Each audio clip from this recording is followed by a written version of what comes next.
Assalamualaikum warahmatullahi wabarakatuh. Perkenalkan, nama saya Sylvia Ali dengan NIM 101014252221.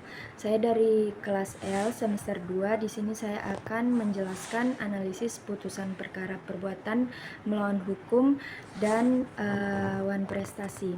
Yang pertama yaitu analisis putusan perkara perbuatan melawan hukum dengan nomor perkara nomor 337 garing Perdata Gugatan garing 2025 garing Pengadilan Negeri Bandung.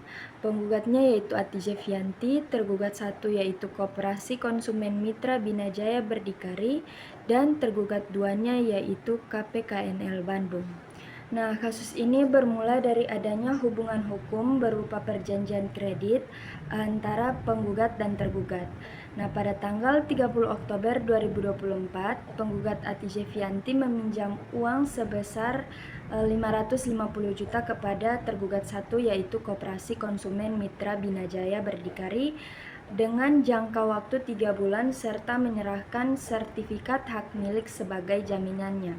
Nah, dalam pelaksanaannya, penggugat tidak menerima dana secara penuh sesuai nilai perjanjian, melainkan hanya sebesar 416 juta sekian-sekian.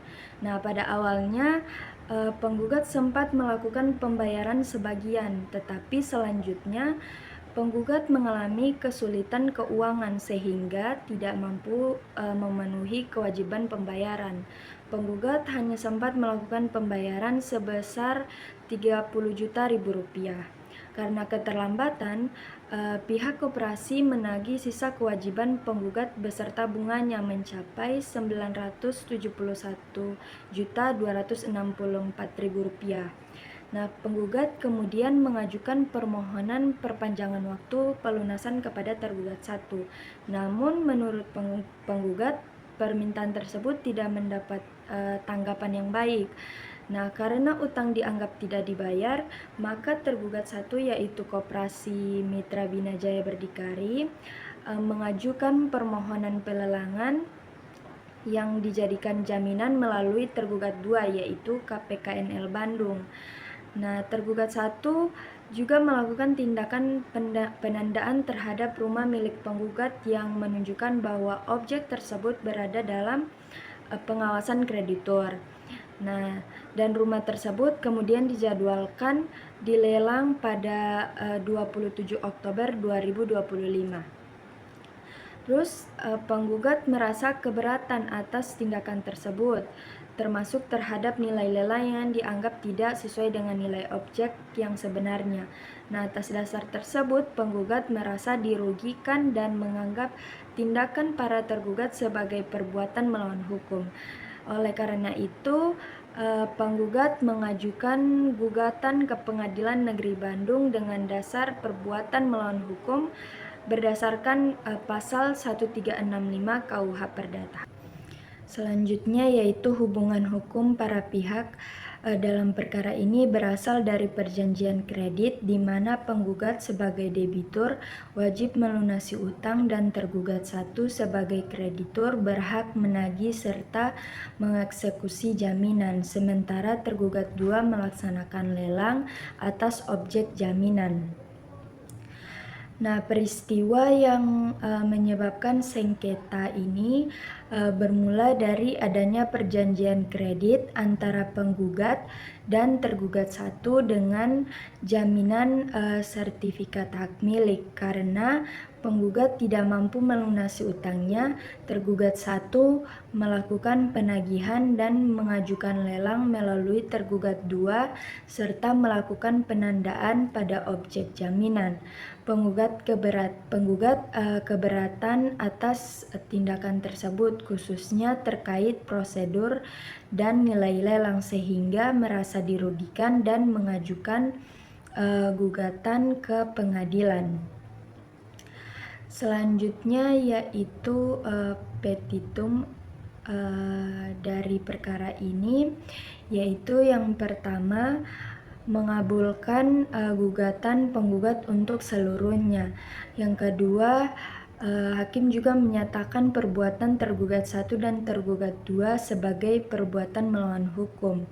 Yang ketiga, menyatakan tidak sah dan tidak berkekuatan hukum tindakan penagihan dan proses lelang atas objek jaminan. Yang keempat, menyatakan tidak sah penetapan nilai lelang yang tidak sesuai dengan nilai objek sebenarnya. Dan yang kelima, menghukum para tergugat untuk tidak melakukan penguasaan atau tindakan terhadap objek sengketa. Yang keenam, menyatakan putusan dapat dijalankan terlebih dahulu. Dan yang ketujuh, menghukum para tergugat untuk membayar biaya perkara. Selanjutnya yaitu pertimbangan hukum hakim dalam perkara ini.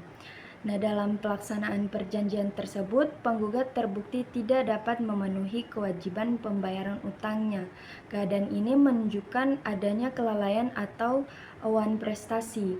Hakim berpendapat bahwa tindakan tergugat 1 berupa penagihan dan pengajuan lelang terhadap objek jaminan melalui tergugat 2 itu merupakan pelaksanaan hak kreditur. Karena itu, tindakan tersebut tidak dapat langsung dikategorikan sebagai perbuatan melawan hukum, dan juga unsur-unsur perbuatan melawan hukum tidak terpenuhi secara lengkap. Tergugat 1 juga mengajukan eksepsi dan hakim lebih dulu memeriksa eksepsi tergugat 1 mengenai gugatan prematur.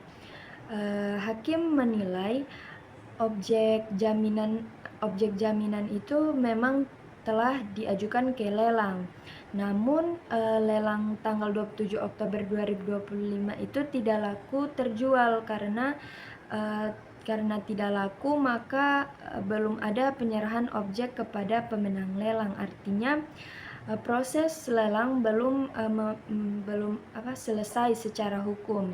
Belum ada kerugian nyata yang dialami oleh penggugat. Karena belum ada akibat hukum final, maka gugatan dianggap prematur. Karena eksepsi prematur dikabulkan, pokok perkara tidak perlu diperiksa lebih lanjut. Dan oleh karena itu, majelis hakim berpendapat bahwa sengketa ini lebih tepat dikualifikasikan sebagai wan prestasi, bukan perbuatan melawan hukum. Maka dari itu, gugatan penggugat tidak dapat dikabulkan dan tidak dapat diterima. Amar putusan dalam perkara ini, kalau dalam eksepsi, hakim menerima eksepsi tergugat 1.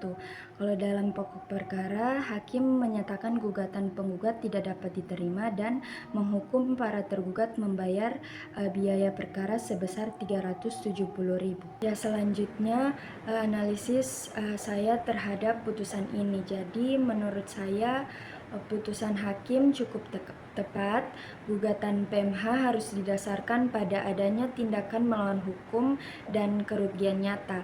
Nah, dalam perkara ini rumah belum terjual dan belum ada pengalihan hak, maka unsur kerugian belum nyata. Selain itu, hubungan hukum utama para pihak berasal dari perjanjian kredit, sehingga sebenarnya sengketa ini lebih dekat pada wan prestasi daripada PMH. Oleh karena itu, menurut saya putusan hakim sudah tepat karena gugatan dinyatakan nol dan tidak dapat diterima akibat masih prematur. Baik, selanjutnya itu kesimpulan perkara ini. Perkara ini berawal dari hubungan hukum berupa perjanjian kredit antara para pihak, sehingga secara substansi lebih tepat dipahami sebagai wan prestasi. Namun, penggugat justru mendasarkan gugatannya pada perbuatan melawan hukum, sehingga terdapat ketidaksesuaian antara fakta hukum dan dasar hukum tersebut, berakibat pada diterimanya eksepsi tergugat, sehingga pengadilan menyatakan gugatan tidak dapat diterima tanpa memeriksa pokok sengketa.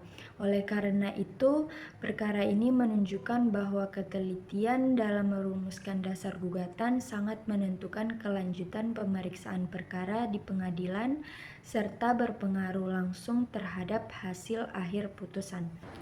Kemudian yaitu analisis putusan wan prestasi dengan nomor putusan nomor 10 Perdata Gugatan Sederhana garing 2022 garing Pengadilan Negeri Bukit Tinggi. Penggugatnya yaitu PT Bank Rakyat Indonesia sebagai cabang Bukit Tinggi, yang dalam perkara ini diwakili oleh beberapa kuasa yaitu Harmeini, Riko Fernando, Novitri Yaman, Mimi, Iyoki Syukra, dan Vandra Welly. Tergugatnya yaitu Rusdi Ramli sebagai tergugat 1, kemudian Junita Lubis sebagai tergugat 2. Masuk pada kronologi kasus.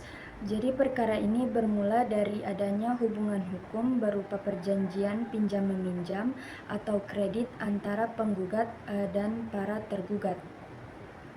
Pada tanggal 17 Oktober 2019, para tergugat secara sah menandatangani surat pengakuan hutang atau SPH. Nah, dalam perjanjian tersebut, para tergugat memperoleh fasilitas kredit dari penggugat sebesar 85 juta melalui produk kredit Kupedes. Nah, pinjaman tersebut diberikan dengan ketentuan bahwa para tergugat wajib mengembalikan seluruh pokok pinjaman beserta bunga dalam jangka waktu 36 bulan sejak tanggal penandatanganan perjanjian. Nah, pengembaliannya dilakukan melalui angsuran bulanan dengan jumlah tetap yang mencakup pembayaran pokok dan bunga hingga lunas. Setelah itu, sebagai bentuk jaminan atas pinjaman tersebut, para tergugat menyerahkan agunan berupa 1 unit kendaraan roda 4 yang dibuktikan dengan BPKB. Dokumen asli kepemilikan tersebut disimpan oleh penggugat sebagai jaminan sampai hutang dilunasi. Nah, dalam perjanjian ini juga ditegaskan bahwa apabila para tergugat lalai dalam memenuhi kewajibannya, maka penggugat berhak untuk menjual agunan tersebut, baik melalui penjualan di bawah tangan maupun melalui pelelangan umum. Nah, guna untuk menutupi sisa hutang, tetapi para tergugat tidak menjalankan kewajibannya sebagaimana yang telah disepakati sejak 1 Februari 2022. Para tergugat berhenti melakukan pembayaran angsuran sehingga kredit yang semula berjalan menjadi macet. Akibatnya, jumlah kewajiban yang harus dibayarkan oleh para tergugat terus bertambah hingga mencapai sekitar Rp85.772.169. Nah, hal ini menimbulkan kerugian bagi penggugat. Meskipun penggugat telah melakukan penagihan melalui kunjungan dan surat peringatan, para tergugat tetap tidak menunjukkan itikat baik. Oleh karena itu, penggugat mengajukan gugatan ke pengadilan serta memohon sita jaminan atas agunan untuk pelunasan hutang tersebut. Hubungan hukum antara para pihak dalam perkara ini adalah perjanjian kredit atau pinjam-meminjam, di mana penggugat bertindak sebagai kreditor yang menyediakan dana atau pinjaman, dan para tergugat bertindak sebagai debitur yang menerima dana, dan para tergugat wajib mengembalikan pinjaman beserta bunga dalam jangka waktu yang telah disepakati. Nah, peristiwa yang menyebabkan sengketa dalam perkara ini adalah kelalaian atau wan prestasi. Para tergugat sejak tanggal 1 Februari tidak lagi membayar angsuran sebagaimana yang telah disepakati. Selanjutnya, petitum atau tuntutan yang diminta penggugat kepada hakim dalam perkara ini adalah agar hakim mengabulkan gugatan yang memberikan putusan yang menguatkan hak penggugat. Penggugat meminta agar hakim menyatakan bahwa para tergugat telah melakukan wan prestasi serta menghukum para tergugat untuk membayar seluruh sisa hutang kredit beserta bunganya. Penggugat juga memohon agar apabila para tergugat tidak membayar secara sukarela, maka harta kekayaan para tergugat dapat dijual melalui pelelangan pelelangan untuk melunasi utang tersebut. Penggugat juga meminta agar diletakkan sita jaminan atas objek agunan berupa kendaraan yang telah dijamin serta menghukum para tergugat untuk membayar biaya perkara yang timbul dalam proses persidangan. Argumentasi hakim dalam memutus perkara ini, hakim menilai bahwa pokok sengketa adalah adanya dugaan wan prestasi yang dilakukan oleh para tergugat dalam perjanjian kredit. Dalam persidangan, tergugat 1 pada dasarnya mengakui seluruh dalil yang diajukan oleh penggugat. Sedangkan tergugat 2 tidak pernah hadir meskipun telah dipanggil secara sah. Oleh karena itu, hakim menilai bahwa dalil-dalil penggugat tidak perlu dibuktikan lebih lanjut dan dapat diterima sebagai kebenaran. Berdasarkan bukti-bukti yang diajukan, terutama surat pengakuan hutang, hakim meyakini bahwa memang benar terjadi hubungan perjanjian kredit antara para pihak yang menimbulkan hak dan kewajiban. Para tergugat terbukti tidak memenuhi kewajiban untuk membayar angsuran sebagaimana diperjanjikan, sehingga secara hukum dinyatakan telah melakukan wan prestasi dan wajib membayar sisa hutang beserta bunga. Tetapi tidak semua tuntutan dikabulkan karena permintaan pelelangan seluruh harta dinilai tidak adil dan sita jaminan ditolak. Oleh karena itu, hakim memutuskan gugatan dikabulkan sebagian. Berikutnya itu amar putusan dari perkara ini, yaitu yang pertama, hakim mengabulkan gugatan penggugat untuk sebagian.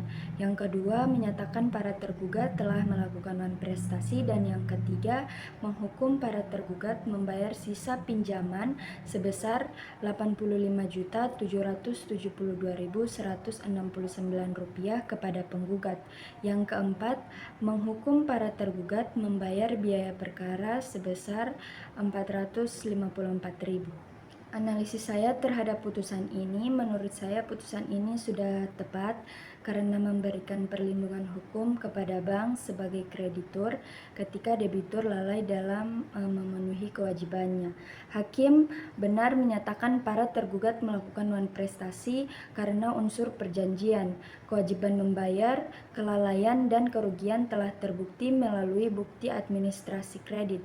Selain itu, hakim juga mempertimbangkan asas keadilan dengan tidak mengabulkan seluruh tuntutan bank, khususnya permintaan pelelangan seluruh harta tergugat, sehingga putusan tetap seimbang antara hak kreditur dan perlindungan debitur serta sesuai dengan ketentuan gugatan sederhana. Nah, selanjutnya berdasarkan analisis yang telah dilakukan terhadap putusan ini dapat disimpulkan bahwa perkara ini merupakan sengketa wan prestasi di mana seluruh unsurnya telah terpenuhi sebagaimana diatur dalam KUH Perdata. Oleh karena itu, putusan hakim yang menyatakan para tergugat melakukan wan prestasi dan mewajibkan pembayaran utang beserta bunga sudah tepat dan sesuai hukum perdata. Perkara ini menegaskan pentingnya kepatuhan terhadap perjanjian yang telah disepakati, karena setiap pihak yang terikat wajib melaksanakan kewajibannya dengan itikat baik, dan juga perkara ini menunjukkan pentingnya perlindungan hukum bagi kreditur ketika debitur melakukan wan prestasi, serta peran hakim dalam menjaga keseimbangan antara kepastian hukum dan keadilan dengan tidak serta-merta mengabulkan seluruh tuntutan, tetapi mempertimbangkan kepentingan kedua belah pihak. Itu dia penjelasan mengenai analisis putusan PMH dan wan prestasi dari saya. Sekian, terima kasih. Wassalamualaikum warahmatullahi wabarakatuh.